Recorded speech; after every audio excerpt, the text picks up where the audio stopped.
Hoje foi-me dada a incumbência aqui de falar da última carta à igreja que estava em Laodiceia. Outros irmãos já pregaram aqui das outras igrejas, né? São 7, as igrejas da Ásia Menor. E hoje nós vamos estar falando da última, né? Deixaram para mim essa última aqui, porque foi assim uma das igrejas mais pesadas daqueles dias. Irmãos, eu acho interessante que às vezes a gente reclama nossos dias, né? Da vida que a gente leva, as lutas. A gente olha assim para as pessoas que estão servindo a Deus e a gente assim, mas Deus, poxa, parece que quanto mais a gente está... Ou então aquele adágio popular que diz que quanto mais a gente reza, mais assombração aparece. Né? Parece que mais a gente busca o Senhor, mais a gente se aproxima de Ti, parece que o negócio fica mais pesado. Irmãos, só que é que eu digo para a gente? Eu digo sempre assim, se em tua vida como cristão tiver tudo mil maravilha, tiver tudo bem, é o que, Rita, que está acontecendo? Está tudo errado. Gente, lembra que quando a gente foi chamado para viver uma vida com Cristo, a gente foi chamado para uma grande batalha? A Bíblia diz que a nossa luta é o quê?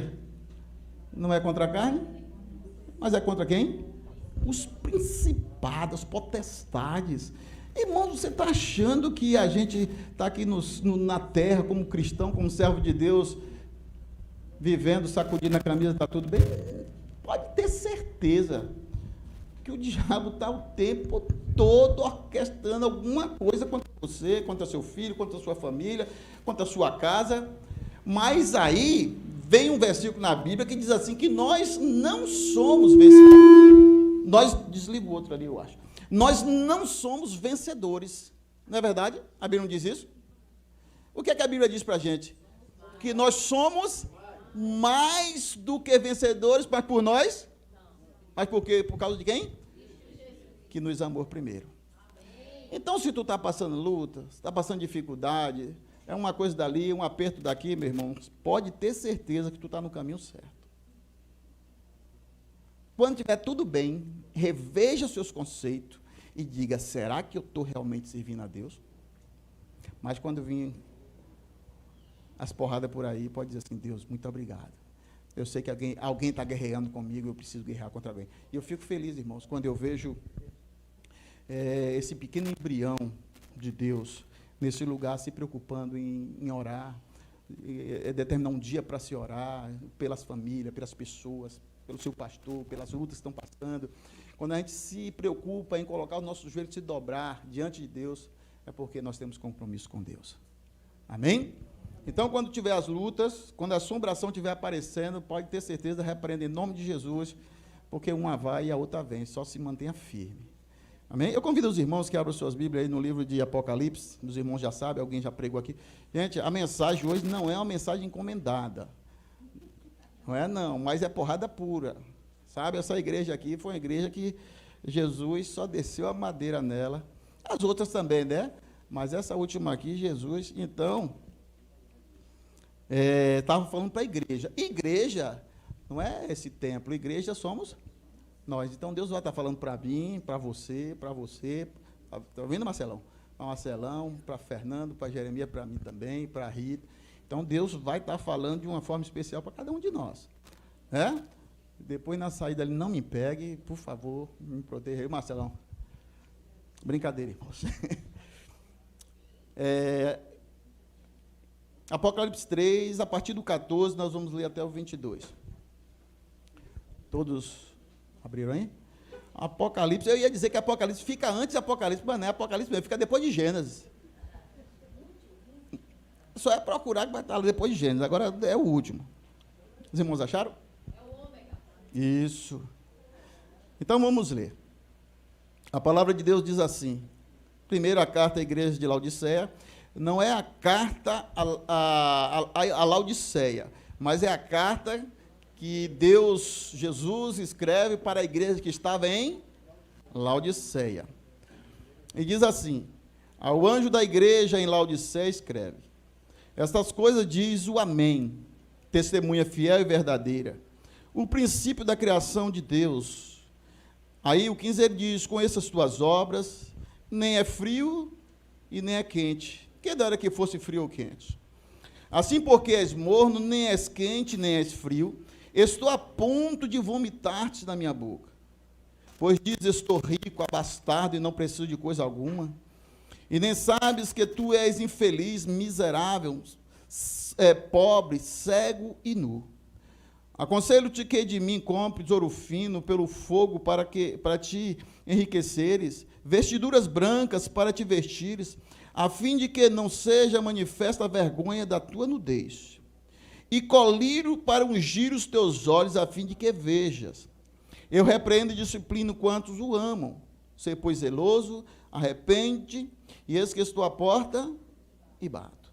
Se alguém ouvir a minha voz e abrir a porta, eu entrarei, cearei com ele e ele comigo. E ao vencedor, dar-lhe-ei a sentar-se comigo no meu trono, assim como também eu venci e me sentei com meu Pai no trono. Quem tem ouvido, ouça o que o Espírito diz à igreja. Amém? Louvado seja o nome do Senhor. Irmãos, é interessante, eu primeiro quis salientar bem para os irmãos, que essa igreja que estava em Laodiceia, era uma cidade, né, dali da Ásia Menor, nos tempos de Jesus, seus discípulos. É interessante dizer que quando o nosso irmão João, que foi o único que ainda estava vivo, 70, 80 anos depois de Cristo, depois que Cristo morreu, os discípulos todos foram mortos de forma trágica, né? Quem quiser, joga aí no Google e veja assim, como morreram os discípulos de Cristo. Muitos deles foram amarrados em 4 cavalos bravos, soltados, rasgados ao meio, outros foram mortos à espada, outros foram crucificados de cabeça para baixo, e assim foi. João foi o único, graças a Deus, que foi jogado num tacho de azeite quente, cozinhou um pouco, tirou, mas ficou vivo. E aí, depois disso tudo, ele foi levado para uma ilha chamada Patmos, que era uma ilha vulcânica, pedregosa, onde as pessoas trabalhavam ali em trabalho esforçado até morrerem.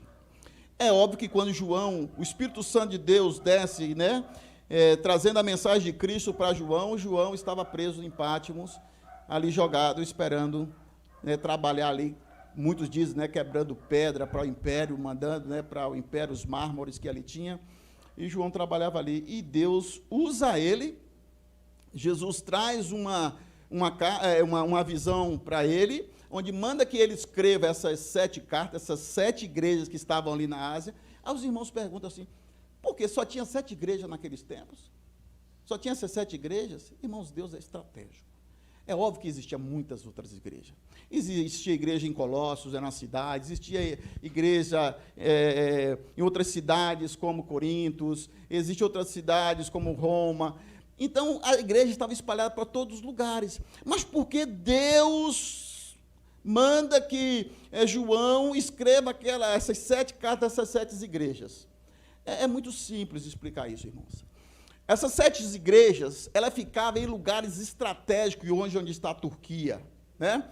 Ela ficava nesses lugares estratégicos. Era o lugar onde passava pessoas, era o caminho, vamos dizer assim, era a estrada onde todos os viajantes ali passavam, onde estavam os maiores portos ali.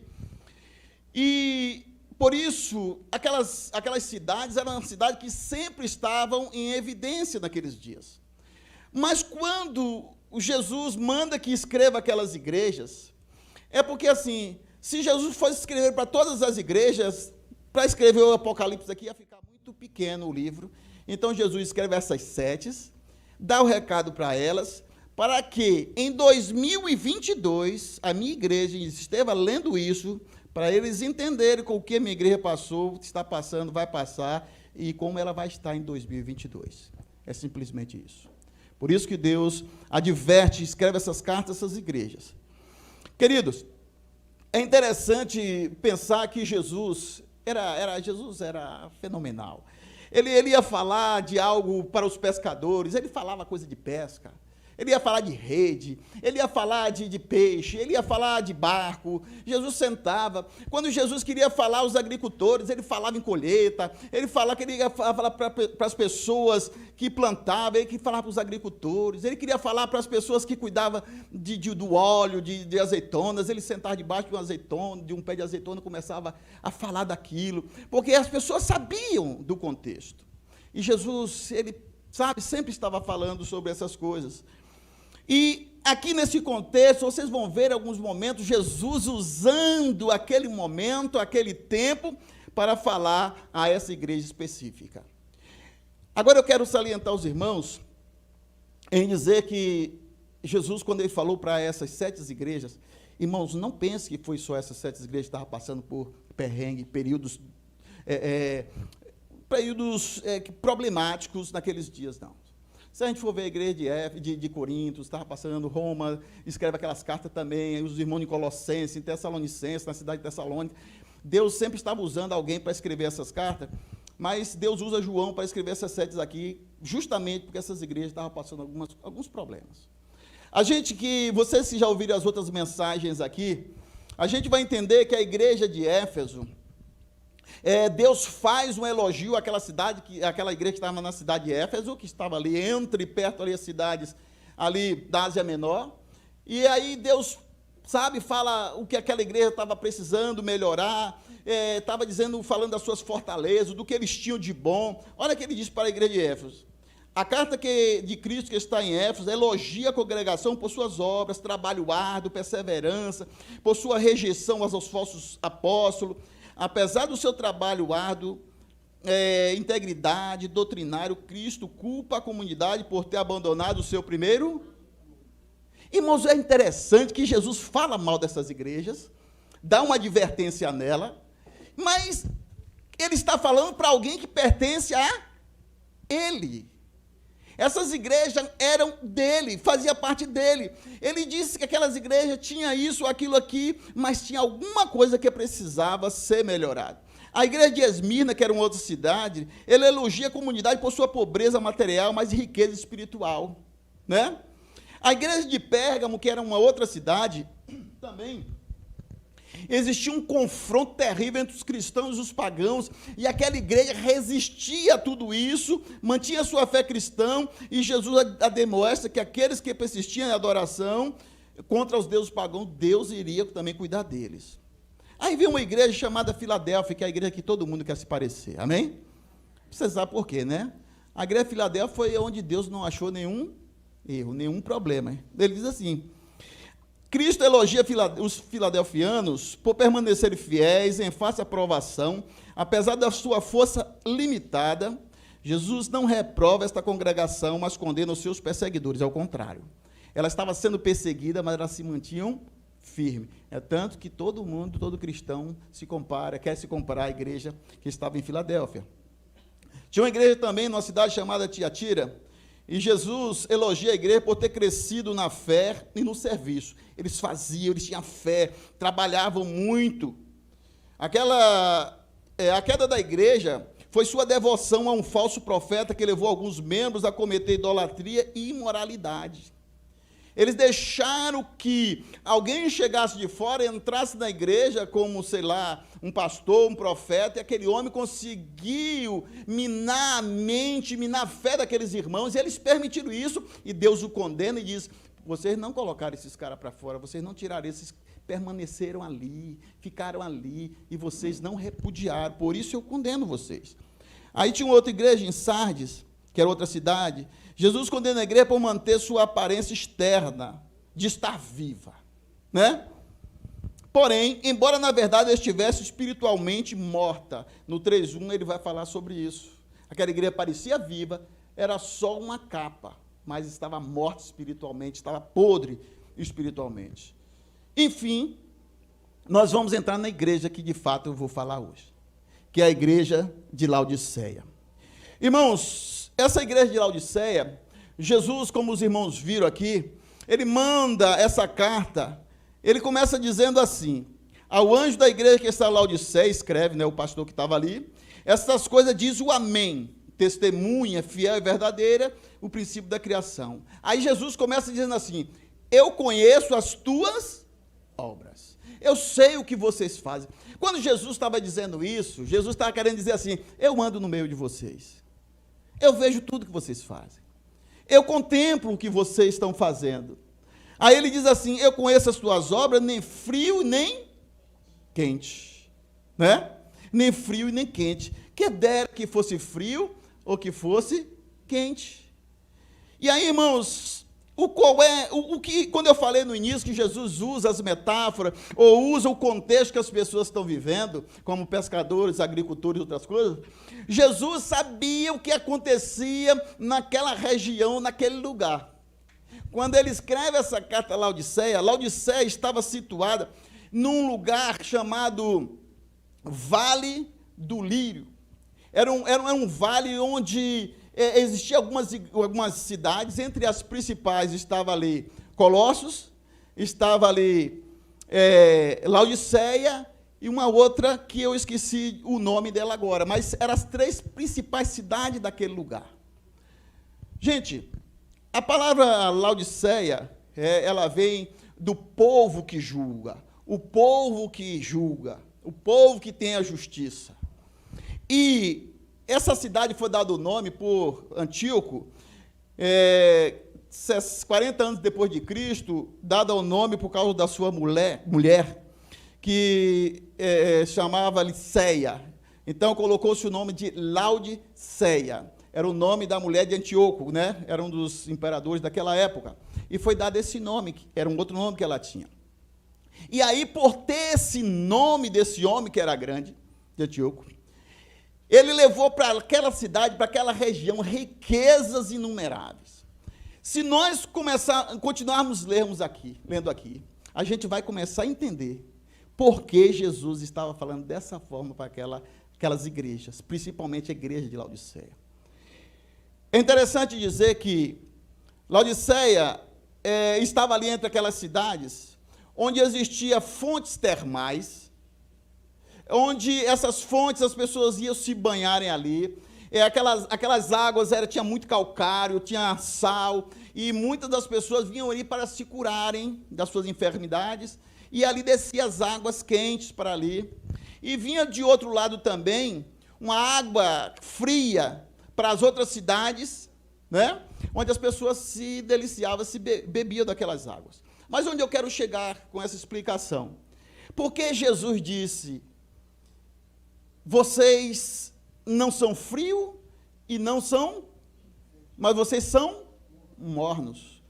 Porque vocês são mornos, eu o vomitarei da minha boca. Você sabe por que Jesus estava dizendo isso?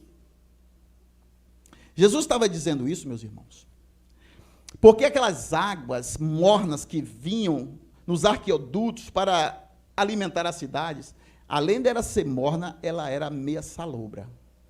Você já tomou água morna? Principalmente se ela for um pouco salobra? Você já tomou aquele troço feito para soro, que é mistura de açúcar com sal? É repugnante, né? Imagine aquilo morno. Quando a gente toma, dá vontade da gente. Jesus sabia que aquele pessoal entendia das águas termais, das águas mornas.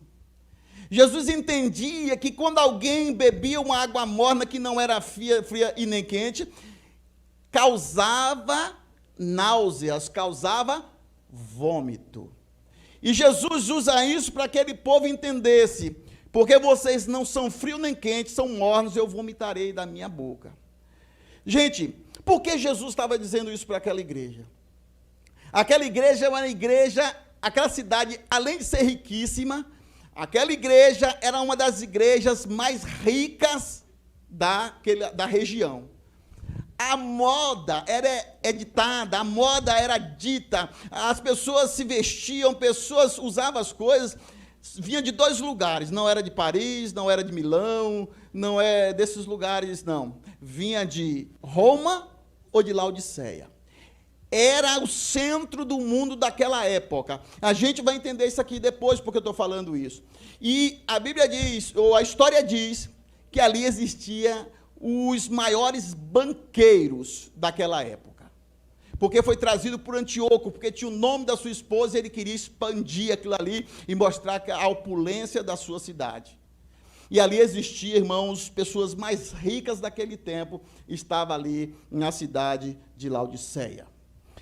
E aí Jesus disse: conheço as tuas obras, como fez com todas as igrejas. Desde o capítulo, Jesus expressa o seu conhecimento íntimo à igreja em Laodiceia. ele anda no meio dos candeeiros, está escrito lá no capítulo 1, versículo 13. Ele disse: eu conheço as tuas obras, que nem é frio nem é quente, quem dera fosse frio ou quente. Como eu falei, as águas serviam para as pessoas se banharem, para a sua saúde, mas jamais serviria para ser ingerida ou bebida. Eles dependiam de outros lugares para trazerem água fria para beber. E aí o que é que Jesus queria dizer para a igreja de Laodiceia daqueles dias, quer dizer para a igreja dos dias de hoje, de 2022? Jesus disse: olha, vocês não podem cochear entre dois pensamentos. Está escrito lá no livro de Reis, 1 Reis. Jesus disse: vocês não podem estar dividido entre dois pensamentos. Porque quando a gente se divide entre dois pensamentos, a gente não consegue fazer as duas coisas bem feitas, amém? Aí eu estou falando isso porque quando Acabe, o rei, levou o povo a pecar, Elias chama todo o povo de Israel que estava do lado dele, que estava pensando em adorar Baal para agradar o rei e a Jezabel, e ao mesmo tempo queria também adorar ao Deus de Israel, mas não queria deixar duas coisas. Aí Elias chama ele e diz: olha, vocês não podem estar cocheando, estar permeando entre dois pensamentos, vocês não podem estar divididos. Ou vocês servem a um, ou vocês servem a outro. Vocês não podem estar em cima do muro, porque em cima do muro vocês podem cair para um lado ou para outro. Vocês têm que decidir que lado vocês estão. Irmãos, e a Bíblia fala que naqueles dias, a riqueza, a opulência daquele povo era tão grande que tinha adentrado a igreja. A igreja estava vivendo isso. Eu me lembro que um pastor contava a história que no tempo do apartheid, lá na África do Sul, eu não lembro qual foi a cidade agora, e um certo jovem negro passou na frente de uma igreja, uma opulência, cheia de mármores brancos, bonita, e o pessoal estava orando lá dentro, e ele disse, chamou alguém lá, e aquela pessoa chamou o pastor: pastor, eu achei essa igreja linda, eu queria entrar nela para congregar com vocês. E o pastor, sabendo do que acontecia, né? Quem conhece o apartheid, né? Os negros não podiam conviver com os brancos, os europeus, né? E aí, como acontecia tudo aquilo isso, dentro das igrejas, muito menos. Isso foi para dentro da igreja também, as leis não permitiam. E aí ele chama aquele pastor e diz: pastor, eu queria congregar nessa igreja com o senhor. Aquele pastor, com todo cuidado, disse assim: filho, vá para casa orar, peça a Deus que lhe oriente, que igreja você deve ir. E ele foi para casa. Depois de uma semana, o pastor encontrou ele no supermercado, e aí foi ao encontro dele, abraçou e perguntou: meu irmão, e aí, Deus te orientou o quê? Ele disse: meu irmão, Deus me orientou que Jesus sempre ficou de fora daquela igreja. Eu quero os irmãos que pensem sobre isso, porque vai chegar um momento aqui também que isso estava acontecendo na igreja de Laodiceia. O capítulo 17, ele vai dizer, ele diz: estou rico, abastado, não preciso de coisa alguma, nem sabe que tu és infeliz, miserável, pobre e cego. Irmãos, a cidade de Laodiceia, naqueles dias, era a cidade que produzia, era a única cidade que produzia lã preta. Os animais só davam lã branca, mas eles cultivavam a lã preta, que era, assim, procurada pelos reis, pelos famosos, porque era raridade. Era uma lã pura, mas negra, uma lã preta. E os outros animais só davam lã branca ou misturada, mas Laodiceia era o cerne da moda, estava ali. Eles distribuíam para tudo quanto é lugar, era um procurado. Diz também, a história pode ler, que diz que na cidade de Laodiceia existia uma escola de medicina mais oftalmológica, onde se fez ali o primeiro colírio, assim, conhecida na face da terra, foi na cidade de Laodiceia. E isso foi vendido, distribuído comercialmente, usado. E aí, Jesus, sabendo disso, Jesus disse para eles assim, eles disseram: eu estou rico, abastado, não preciso de coisa alguma. Aí Jesus disse: nem sabe que tu és infeliz, miserável, pobre, cego e nu. Aí Jesus, sabendo que eles sabiam muito bem de colírio, ali estava aquela escola de oftalmologia, Jesus disse, olha, vocês têm aqui o centro, o lugar onde foi inventado o colírio, o primeiro colírio, onde vai para todos os cantos daqui da região. Mas eu quero dizer uma coisa para vocês. Vocês são infelizes. Vocês têm a melhor lã que possa existir hoje no nosso mundo. Mas vocês são pobres, nus, cegos. Vocês não enxergam nada. Jesus sabia do que aquele povo estava precisando ouvir, e ele usa daquele momento, daquela situação, para mostrar àquele povo que eles precisavam enxergar o que eles não estavam enxergando. Irmãos, a opulência daquele povo era tanta que no ano 60 depois de Cristo, o terremoto destruiu a cidade praticamente toda, e ela pertencia aos romanos, né, daquela época. Eles pagavam tributo para Roma, e quando foi destruída a cidade, sabe o que foi que eles disseram? Nós somos autossuficientes, não precisamos de Roma para reconstruir Laodiceia. E diz a história que eles mesmos, os homens ricos daquela época, eles reconstruíram a cidade sem necessitar de dinheiro nenhum do governo romano. Sabe por quê? Porque ele dizia, nós somos autossuficientes. Eu ganho bem, eu tenho bens, eu não preciso de nada dos outros.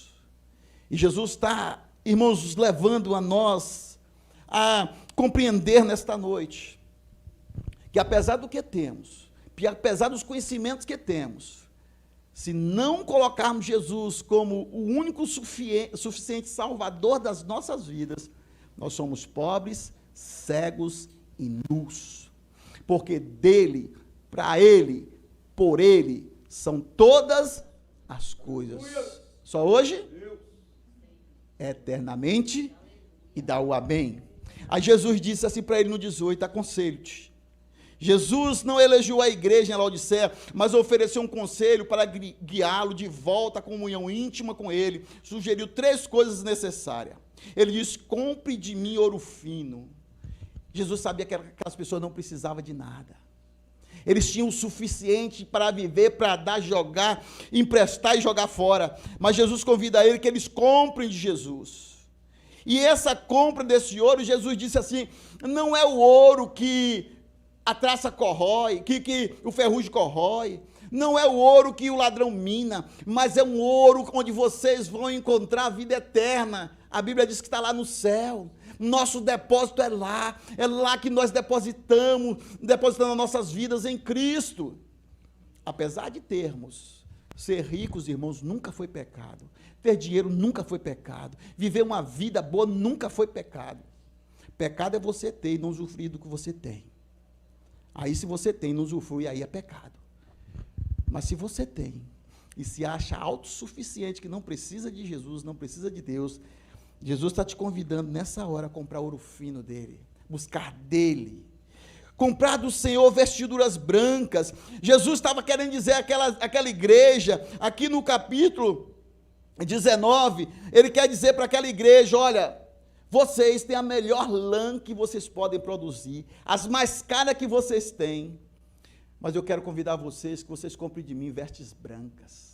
Essas vestes brancas são vestes de justiça. Olha só o que diz o capítulo 3, 4 do próprio Apocalipse. No entanto, isso é falando para a igreja de Sardes, antes. No entanto, você tem aí em Sardes poucos que não se contaminaram as suas vestes. Eles andarão comigo vestidos de branco, pois são dignos. No livro de Apocalipse ainda, 19, 8, ele vai dizer assim, foi-lhe dado para vestir linho fino, brilhante e puro. O linho fino são os atos de justiça dos santos. Jesus, irmãos, não estava querendo que aquela igreja se vestisse de branco, não, vestir uma bata branca, não, nem vestir roupas brancas, não. Jesus está dizendo, vocês têm que se lavar a vida de vocês no sangue do Cordeiro, para que vocês se tornem branco como a neve. Para que a vida de vocês seja uma vida de justiça, que vocês se achem justos diante do Senhor. Era isso que Deus estava dizendo para aquela igreja, esses conselhos que Ele deu. E aí, irmãos, Logo no outro capítulo, ainda dentro desse capítulo, Jesus fala assim, olha aqui como Jesus é interessante. Ele usa, sabendo do que aquelas pessoas tinham, ele disse, compre de mim colírios para os olhos. Jesus disse assim, olha, vocês são os maiores produtores do colírio, vocês foram inventores do colírio, mas o que acontece com vocês? Vocês colocam, vocês verem tudo, mas espiritualmente vocês estão cegos, caminhando sem saber para onde estão indo. A opulência de vocês, a autossuficiência de vocês, a riqueza de vocês, não tem deixado vocês me enxergarem, não tem deixado vocês me verem, porque vocês se acham autossuficientes, por isso eu estou vomitando vocês da minha boca. Irmãos, quando Jesus diz que você não é frio, que você não é quente, ele está dizendo assim, dera a você que fosse frio, que embora você fosse quente. Sabe por que eu digo isso, meus irmãos? Porque quando as pessoas são frias, quando eu falo frio na fé, quando as pessoas estão fora dos caminhos de Cristo, quando as pessoas não estão servindo a Deus, é mais fácil a gente pregar o evangelho, mostrar Cristo para aquelas pessoas se voltarem para Cristo, começar a servir a Jesus e ser quente. E ele diz que embora vocês fossem quentes, porque se vocês fossem quentes, vocês estavam na minha presença, com o calor do Espírito Santo na vida de vocês, mas mornos, eu vomito da minha boca, sabe por quê? Porque vocês não sabem o que vocês querem. Vocês hoje me servem, amanhã está servindo outra coisa. Vocês dizem serem servo de Deus, que vocês servem a Deus, vocês não amam as pessoas. Vocês dizem que me amam, que fazem a minha vontade, mas o dinheiro de vocês serve para outras coisas. A autossuficiência de vocês mostra que vocês estão cegos e não enxergam essas coisas. E Jesus está falando isso para nós nos dias de hoje também. Irmãos, é bom nós acordarmos para a nossa mordidão espiritual, sair de fato de onde nós estamos, e eu prefiro que não sejam frios nem mornos, mas que sejam quentes na presença de Deus, apesar das labutas e das lutas, das dificuldades. Amém, meus irmãos? Mantenha-se firme na presença do Senhor. E aí, irmãos, no capítulo 20, Jesus, ele diz assim para aquela igreja, eis que estou à porta e bato. E ele diz mais, se alguém ouvir a minha voz, abrir a porta, eu entrarei com ele, na casa dele, cearei com ele, ele comigo. É óbvio que a gente usa esse versículo para convidar alguém para aceitar a Cristo. Mas, na verdade, irmãos, Jesus estava falando para a igreja convertida, a igreja que ele servia, a igreja que estava vamos dizer assim, dizendo que estava servindo a Deus. Ele disse, eis que estou à porta aí. Vocês entenderam o que Jesus quis dizer com isso? Você lembra da história do rapaz lá do apartheid, lá da África do Sul? Jesus estava dizendo, quando eu estou batendo por fora, é porque eu estou do lado? Eu não estou dentro. Vocês estão achando que eu estou dentro com vocês. Vocês estão viajando na maionese, como diz aí, achando que eu estou aí dentro com vocês, mas eu não estou. Vocês não me convidam para entrar. Eu não sou suficiente na vida de vocês. A autossuficiência de vocês, o poder que vocês têm, a influência que vocês têm na sociedade, não me deixa entrar na igreja de vocês. Por isso que eu estou batendo na porta. Aí sabe o que é que eu penso? Jesus é muito educado. Ele bate, e aí o restante do versículo diz o quê? Se vocês abrir a porta, aí sim, se vocês estão abrindo, vocês estão dizendo, eu quero que você entre. A partir de hoje, olha aqui, entra na minha casa. Entra aqui no meu quarto, Jesus. Jesus, é aqui dentro do meu quarto, do meu matrimônio, que eu preciso que tu conserte algumas coisas. Jesus, aqui como casal, eu preciso que tu entre no meu quarto, que é meu lugar de intimidade, é só eu e minha esposa. Jesus, eu quero que tu entre aqui e veja o que precisa ser mudado aqui dentro do meu quarto. Onde é que eu tenho errado aqui dentro do meu quarto? Jesus, é o lugar de intimidade. Só tu pode entrar. Jesus está dizendo para você assim, deixa eu entrar na sala de recepção. E depois que eu entrar na sala de recepção, eu quero entrar um pouquinho mais na casa de vocês, quero ir lá no quarto da bagunça. Na casa de vocês, eu acho que não tem quarto da bagunça, né? Eu acho que toda casa tem um quarto onde a gente joga as coisas e vai deixando. E Jesus, nessa noite, está dizendo para a gente assim, deixa eu entrar no quarto da tua bagunça. Eu quero pegar algumas coisas lá que não está te fazendo bem. Eu quero tirar de lá de dentro algumas coisas, mas Jesus entra, mas a gente fica atrás. Não, Jesus já viu o acumulador? O acumulador disse, não, isso não que eu preciso, não, isso aqui eu também quero, não, isso aí eu preciso para outro dia. Jesus está dizendo para você e para mim, deixa eu entrar no quarto da bagunça da tua casa espiritual, na minha casa espiritual, para ele escolher algumas coisas lá que não está prestando, que não te faz bem. Jesus disse, nesse momento que você está cego, você não está enxergando, só eu enxergo, deixa eu entrar aqui. Deixa eu entrar lá no quarto do teu filho, eu quero entrar lá, me permite. Aí você diz, mas Jesus, como é que eu permito tu entrar no quarto do teu filho? Você diz assim, na oração, Jesus, vai no quarto do meu filho, no quarto espiritual, mexe lá dentro, tira aquilo que não presta na vida dele, o que presta, Deus faz com que aumente, mas o que não presta, tira de lá, Jesus. Deixa Jesus entrar lá na tua cozinha espiritual. Que Jesus vai chegar lá e vai dizer assim, olha, essa carne aqui está muito gordurosa, vai te causar colesterol, vai te trazer problema. Olha, esse sal aqui tem que ser um sal lá do Himalaia, né? Que aqui não tem muito problema, né? Para tua pressão, deixa eu tirar isso daqui. E Jesus a gente vai permitindo, abre a porta, Jesus vai entrando em cada cantinho da nossa vida espiritual, e Jesus vai tirando essas picuinhas. Agora a gente precisa dar legalidade a ele entrar. Dizer, entra, faz o que tu quiser, Jesus, não vá atrás não, como acumulador não, dizendo, não, Jesus, isso aqui não pode, isso não toca, deixa Jesus tirar tudo que não presta. Gente, de vez em quando eu penso sobre isso, que eu já preguei algumas mensagens sobre esse deixa entrar na tua casa, e de vez em quando eu me pego, Jesus, tira algumas coisas de mim, e na hora que Jesus vem tirar, eu começo a pegar, não, Jesus, mas isso aqui eu preciso para mais tarde. Jesus vai faltar, e se eu não me acumular isso aqui agora, como é que vai ser lá na frente? Jesus está dizendo, fique tranquilo, se você me der permissão, eu vou entrar, vou cuidar de tudo da vida de vocês. E o que é interessante é que ele diz, se vocês abrirem, eu vou entrar na casa de vocês. Eu vou cear com vocês, vocês comigo, vou comer com vocês vão ser íntimos meus. Eu vou comer do jeito que vocês comem, eu vou viver do jeito que vocês vivem. E aí, para encerrar, irmãos, ele diz, no capítulo 21, no versículo 21, olha o que ele diz. Vamos ler todos juntos? O versículo 21, para encerrar. Eu já fui muito longe. É porque é uma carta que a gente estava estudando aqui. Eu não estudei nem a metade com vocês. É um estudo para, sei lá, uns 3 meses. Mas aí eu ia reduzir isso tudo numa pregação de 40 minutos. Vamos ler todos juntos aí? O versículo 21. Eu vou ler a primeira vez, depois vocês vão ler comigo.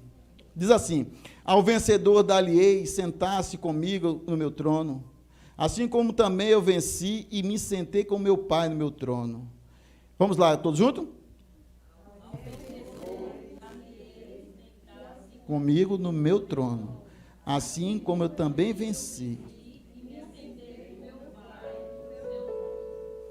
E quem tem ouvido, o que o Espírito diz à igreja. Irmãos, o que Jesus está dizendo para você e para mim, se você permitir ele entrar na tua casa, em todos os cantinhos, todos os cômodos, ele diz assim, que se você fizer isso, você é um vencedor. E ao vencedor ele vai dar, sentar-se comigo no meu trono. Isso ele quer dizer, um dia você vai estar comigo no céu, porque você venceu. E Jesus quer falar isso para a gente, irmãos, porque nós precisamos, mesmo agora no ano de 2022, há mais de 2000 anos que esses homens praticamente falaram isso, e a palavra de Deus fala conosco até hoje como igreja. Que o Espírito Santo de Deus continue falando aos nossos corações, nos ajudando a vencer a nós mesmos, a nossas vontades, ao nosso querer, e de fato fazer a vontade de Deus. Amém?